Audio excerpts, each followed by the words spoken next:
श्रावण महीने की दोनों अष्टमियों में से कोई भी अष्टमी, यह भी जरूरी नहीं है कि सोमवार की ही अष्टमी चाहिए।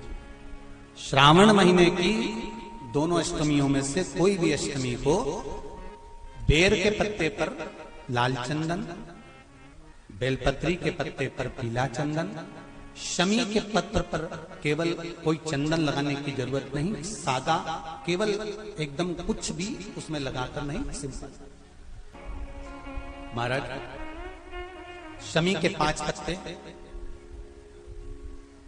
औषधि के रूप में लिए जाते। पर कोई कहे कि शंकर भगवान भांग का नशा करते हैं, तो ये संसार के लोगों को समझा देना कि शिव भांग का नशा, मेरा भोलेनाथ भांग का नशा नहीं। 2 बार पशुपति व्रत कर लिए, आपने ये कर लिया, आपने प्रदोष कर लिया, आपने सोमवार कर लिया, आपने सारे अनुष्ठान कर लिए, बहुत सारे उपाय भी करे, तो गुरुवार के दिन अगर शिव जी के मंदिर में पानी चढ़ाया जाए, जल चढ़ाया जाए, तो घर में विद्वत्ता का अनुभव होता है। महाराज शादी नहीं हो रही है, बहुत समय से लगन देख रहे हो, शादी नहीं हो रही, बहुत समय से परेशान हो गए कि विवाह ही नहीं हो रहा, हम तो टेंशन में पड़ गए, लड़की 28 साल 30 साल का लड़का हो गया, विवाह नहीं हो रहा, कुछ मत करो। श्रावण महीने की अष्टमी तिथि आए तो अशोक सुंदरी वाली जो जगह है वहां पर हल्दी की 7 बिंदियां लगा दो, लड़का लड़की का हाथ उस बिंदी पर रखवा दो, उसका नाम गोत्र बोलो, उसी हल्दी में उसके हाथ पीला करवा दो, और पीपल के पेड़ पर उस हाथ के 5 छापे पड़वा दो, 3 महीने में विवाह पक्का हो जाता है। महाराज उसका इतना, अशोक सुंदरी के उस हल्दी का इतना प्रमाण। विकलांग है, डॉक्टर ने कहा इस बच्चे का विकास नहीं हो रहा, बच्चे की बुद्धि काम नहीं कर रही है, बच्चे का शरीर काम नहीं कर रहा है, कहीं हाथ कहीं पैर में कहीं तकलीफ हो रही है, बच्चे का विकास नहीं हो रहा, 4 साल का हो गया, 5 साल का हो गया, 6 साल का हो गया, बुद्धि काम, तो उस जगह पर भी आप बच्चे से कहोगे ना बेटा शिव जी को जल चढ़ाने जा रहे हो ना, तो ये जो 2 चरण है ना जहां से पानी बहता है वहां स्पर्श कर आया करो और पानी पिया करो चढ़ाने के बाद। आप 15 दिन 20 दिन उस बच्चे से करवा कर देखो, कितना भी माइंड से हम यहां तक कहेंगे, जिस बच्चे की कोई शरीर में विकास नहीं और बच्चा कहीं पड़ा रहता है, मुंह में से राल टपकती रहती है, उस बच्चे के लिए भी अगर ये प्रयोग करोगे तो 2 से 3 महीने में वो बच्चा अपने आप धीरे धीरे शरीर का विकास होना प्रारंभ हो जाएगा।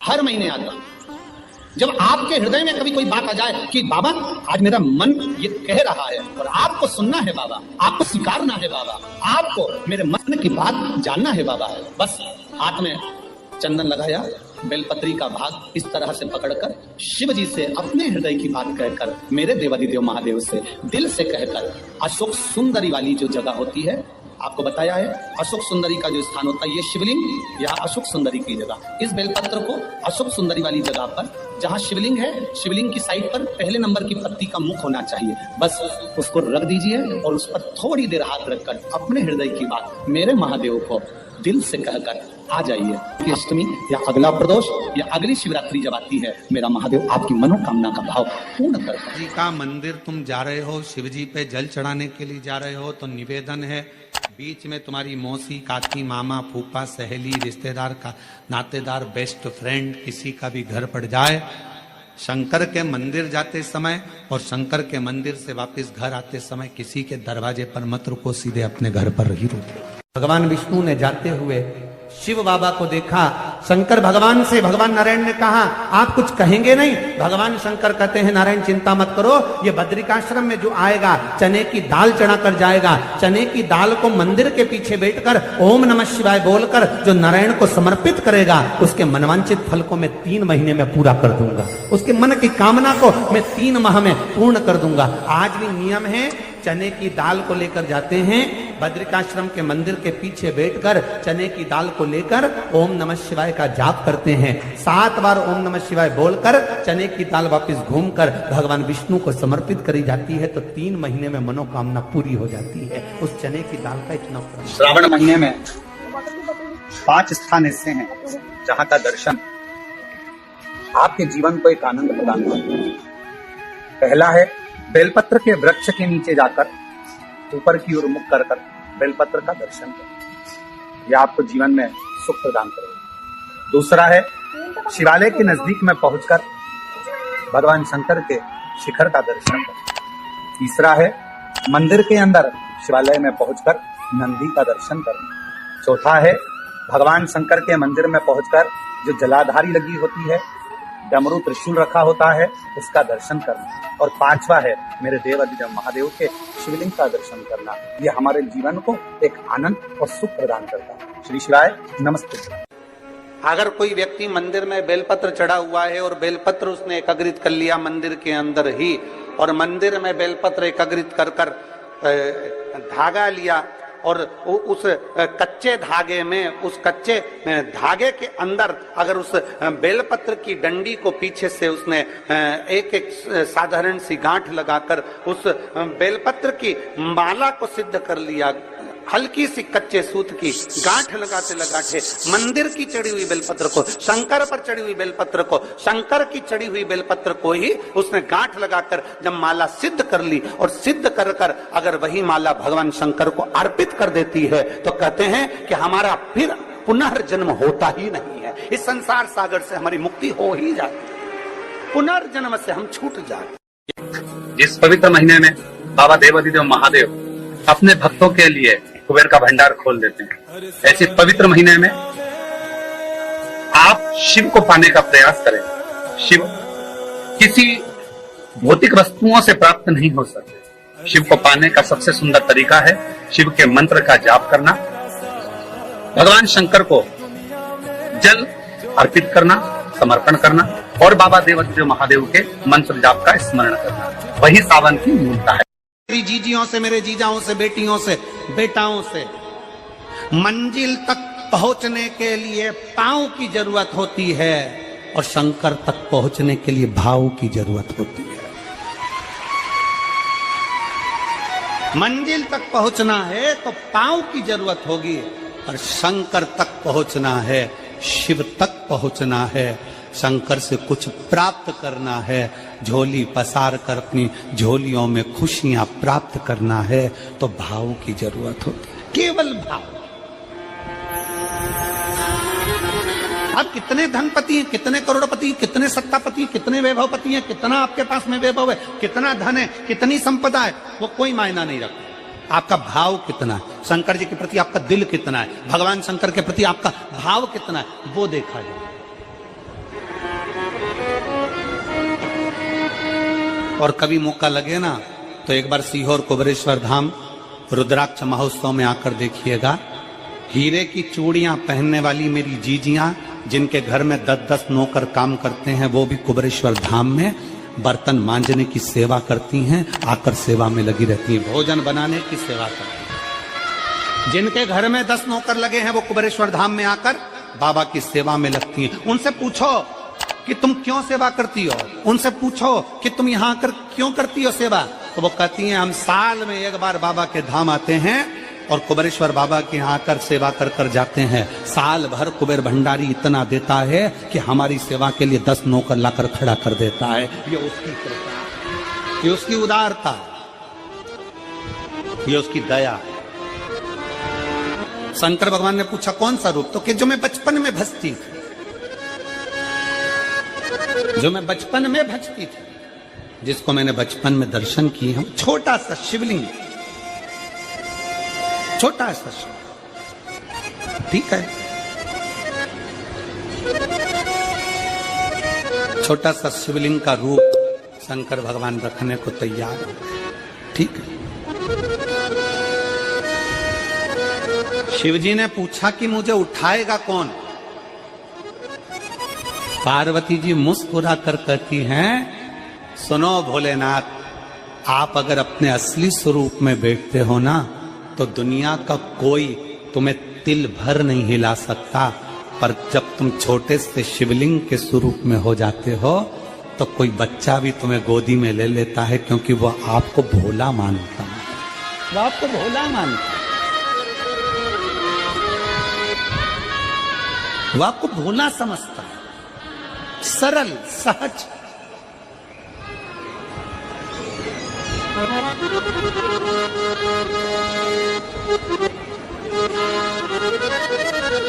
बहुत बड़ा दर्शन का फल है। शंकर भगवान की मूर्ति से दर्शन करने से ज्यादा बड़ा दर्शन का फल है शिवलिंग का दर्शन करना।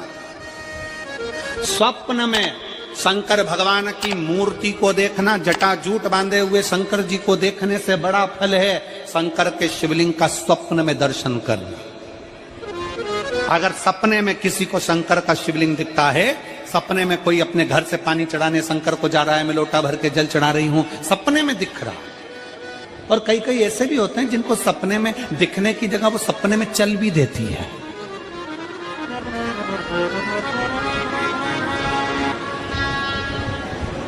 तो महाराष्ट्र में कथा थी, तो वहां एक पत्र आया था, एक भाई ने लिखा था, मेरी पत्नी से मैं बहुत परेशान हो गया हूं। उसका नाम हमें स्मरण में नहीं है, सिरपुर की कथा में वो पत्र था।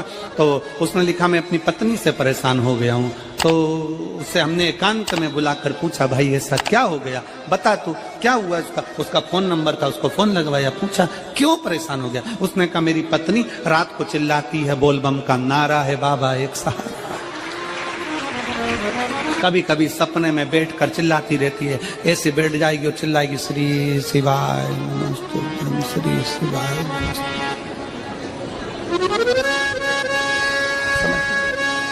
और तो और यहाँ तक तो चल जाता है गुरुजी, पर इससे आगे नहीं चल पाता है। हमने पूछा इससे आगे क्या। नींद में रसोई घर में जाना चाहिए, बाजू में बोतल रख के सोती है ना पानी पीने की, वही बाटल उठ के मेरे को शंकर जी समझ के उंडेल देती है। दिक्कत नजदीक तक, यहां तक भी चल जाएगा कि श्री शिवाय नमस्तुभ्यं जप है, और ये भी चल जाएगा कि बोल बम का नारा है और बाबा है, पर ये नहीं चलेगा कि वो पानी की बोतल ठंड में मेरे ऊपर डाल दे उंडेल की। ये पास हमने कहा, तू कल अपनी धर्म पत्नी को लेकर आना। उसकी पत्नी आई, आंखों से उसके नीर बह रहा था, जल, आंखों से जल बह रहा था। जैसे आज गाड़ी चलाकर लेकर आने वाले जो भाई थे, अब कमल जी आपने किसको भेजा था हमें नहीं मालूम, जो गाड़ी चलाकर आज लेकर आए थे हमको लेकर, उनकी आंखों में जल भरा हुआ था। वो कह रहे थे, जब पहले गुड़ियारी में कथा थी, सबसे आखिरी में बैठकर कथा सुनी थी, एक विनती करी थी बाबा से कि बाबा बस ऐसा कर देना। दूसरी कथा मैंने रायपुर के पास में जब हुई अमलेश्वर में, तब कथा के मध्य में बीच पंडाल में बीच में बैठकर सुनी थी। फिर वहां भी बाबा से एक विनती करी थी, और आज मेरे बाबा ने ऐसी कृपा कर दी कि आपके नजदीक में बैठकर गाड़ी चलाकर यहां तक पहुंचा।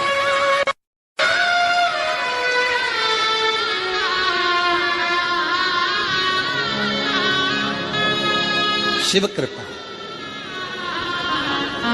गाड़ी चलाते चलाते उनकी आंख में जल था, तो हमने उस दीदी से पूछा, जी तुम रो क्यों रही हो, ये बताओ, रोने का कारण क्या है।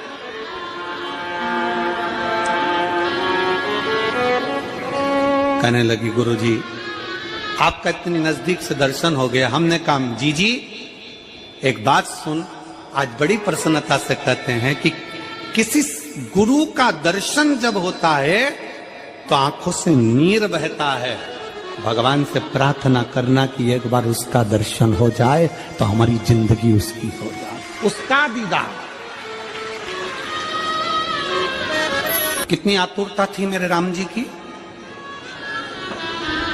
राम जी ने शिवलिंग की स्थापना जब रामेश्वर में करी, उसके पहले राम जी ने हनुमान जी से कहा, जाकर कैलाश पे से शिवलिंग लेकर आओ।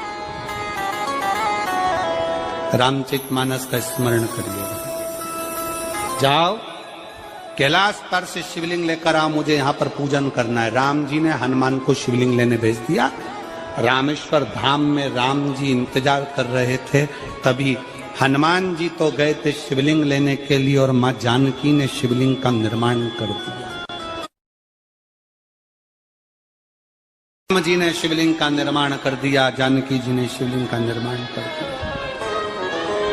मतलब शिव जी को प्राप्त करने के लिए क्षण की भी देरी नहीं करना चाहिए, तुरंत हनुमान जी शिवलिंग लेकर आए, हनुमान जी की आंख में जल, हनुमान जी बोले प्रभु वो, हनुमान जी बोले नाथ मेरे को शिवलिंग लेने भेजा था और मैं शिवलिंग लेकर आया, उससे पहले आपने रामेश्वर धाम की स्थापना कर दी, अब मेरे शिवलिंग का क्या होगा जो मैं लेकर आया। राम जी मुस्कुराकर बोले रे हनुमान, शंकर के शिवलिंग की पूजन में तो देरी करना ही नहीं चाहिए, जैसा बन जाए वैसा बना लो, जैसी पूजन हो जाए वैसी कर लो, जैसी आराधना हो जाए वैसी कर लो, तो मेरे शिवलिंग का क्या होगा। राम जी ने कहा चिंता मत करो हनुमान, इस शिवलिंग को मैं ले जाकर स्थापित करता हूं। एक शिवलिंग हनुमान जी महाराज का स्थापित करा, एक शिवलिंग सीता जी के हाथ का राम जी ने स्थापित करा। जो सीता जी के हाथ का स्थापित करा वो रामेश्वर शिवलिंग हुआ, और जो हनुमान जी के हाथ का स्थापित किया वो हनुमतेश्वर शिवलिंग हुआ, जो आज भी रामेश्वर में विराजमान। भगवान राम जी ने कहा सुनो हनुमान, जो रामेश्वर का दर्शन करने के लिए आएगा, रामेश्वर बाबा पर जल चढ़ाएगा, गंगोत्री से जल लेकर यहाँ पहुंचेगा, और गंगा जल जब वो रामेश्वर भगवान को चढ़ाएगा, रामेश्वर भगवान को चढ़ाया हुआ बड़े भाव से थोड़ा सा जल जब तक वो हनुमतेश्वर को नहीं चढ़ाएगा तब तक उसके 12 ज्योतिर्लिंग की यात्रा पूर्ण नहीं होगी। हनुमतेश्वर ज्योतिर्लिंग पर भी शिवलिंग का रूप धारण करे शंकर जी विराजमान। भगवान के स्वरूप से बड़ा शिवलिंग, और जितना पूजन का मौका मिल जाए, कोई कह दे ना, हमसे कोई कह दे किसी के यहाँ जाओ और कोई कह दे कि गुरुजी हमारे घर के मंदिर का दर्शन करिए, सबसे बड़ी खुशी हमारे जीवन की। ऐसा लगता है अंदर फुलझड़ियां फूट गई, उसमें भगवान शंकर का दर्शन होगा, उसमें लाडले ठाकुर का दर्शन होगा, उसमें उनकी कुल देवी का दर्शन होगा, उसमें देवता का दर्शन होगा। परिवार से मिलेंगे बाद में, पहले मिलो अंदर विराजमान शिव से। कई बच्चे गले में रुद्राक्ष पहने रहते हैं ना, कई बच्चे, कई बेटियां, कई माताएं अपने गले में रुद्राक्ष पहनी रहती हैं, कई मेरे भाई अपने गले में रुद्राक्ष पहने रहते हैं, और बच्चे के गले में जब रुद्राक्ष का दर्शन होता है तो ऐसा लगता है कि शंकर इसके साथ कदम से कदम मिलाकर चल रहा है। पहले हम उस रुद्राक्ष को नमन करते हैं। जिसके गले में रुद्राक्ष होता है पहले हम उसको नमन करते हैं, क्योंकि उसके गले में शंकर स्वयं विराजमान है, शिव उसके साथ चल रहा है।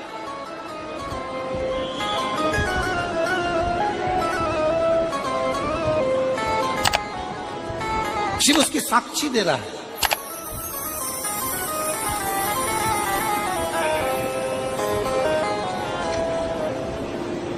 शंकर कृपा करने वाला दयालु दातार, उसकी उदारता, उसकी करुणा। एक पत्र है,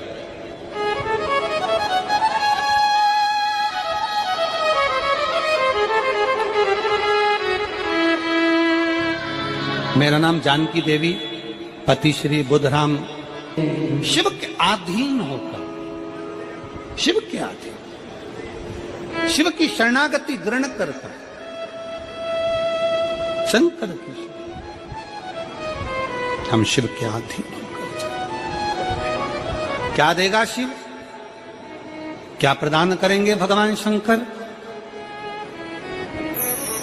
मेरी जीजियों, मेरे जीजाओं, मेरी माताओं, मेरे भाई, मेरी बहनों, मेरी बेटी और बेटाओं, जो ये तुम्हारे पास में आकर कोई टॉफी बांट देता है, तुम्हारे पास आकर कोई पानी बांट देता है, तुम्हारे पास आकर कोई बिस्कुट बांट देता है, बाहर जाते जाते कोई खिचड़ी बांट रहा है, कोई चावल बांट रहा है, कोई सांबर बांट रहा है, कोई पूड़ी बांट रहा है, कोई सब्जी बांट रहा है, उस व्यक्ति का नंबर भी लेकर रखो और पूछना कि 3 महीने में तूने जो रायपुर में किसी का मुंह झूठा कराया था, तेरे को 3 महीने में बाबा ने दुगना चौगना दिया कि नहीं दिया। उससे पूछना कि उसने प्रदान किया कि नहीं किया। वो शिव है, शंकर है। अपना रूप बदल लीजिए, शंकर भगवान अपना रूप बदल लो। शिव जी शिवलिंग की आकृति, पार्वती जी से पूछ रहे मुझे उठाएगा कौन, शंकर भगवान से पार्वती जी कर रही हैं, अगर आप स्वरूप में रहेंगे तो कोई नहीं उठाएगा, पर आप शिवलिंग की आकृति में आ गए तो कोई भी उठा ले।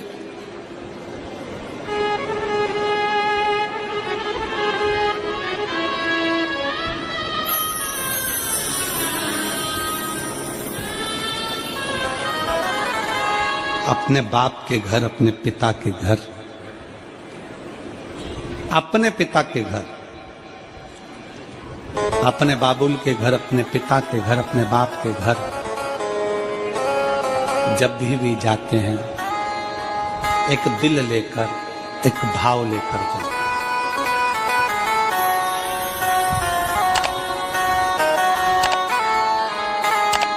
और ध्यान देना, जेब खाली है, जेब खाली है, फिर भी मना करते नहीं। जेब खाली है, फिर भी मना करते नहीं। मेरे पिता से अमीर इंसान आज तक कहीं देखा नहीं। कहां देखा?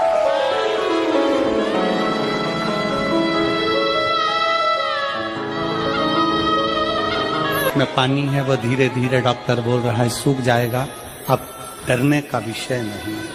शिव तत्व शंकर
जब जीवन में कहीं समस्या खड़ी हो जाए, कहीं बहुत विकट समस्या है और कोई हल ना मिल रहा हो, तब जिस शिव मंदिर में आप आराधना करने जाते हो, पूजन करने जाते हो, अर्चना करने जाते हो, उस शिव मंदिर के पास में कहीं बेलपत्री का वृक्ष ढूंढो और उस बेलपत्री के वृक्ष के नीचे केवल आप जाकर एक मूंग का दाना या एक चावल, वहीं पर जो कंकर पड़ा हो उसी कंकर को शिव मानकर आप समर्पित कर लोटा भर के जल समर्पित कर दो।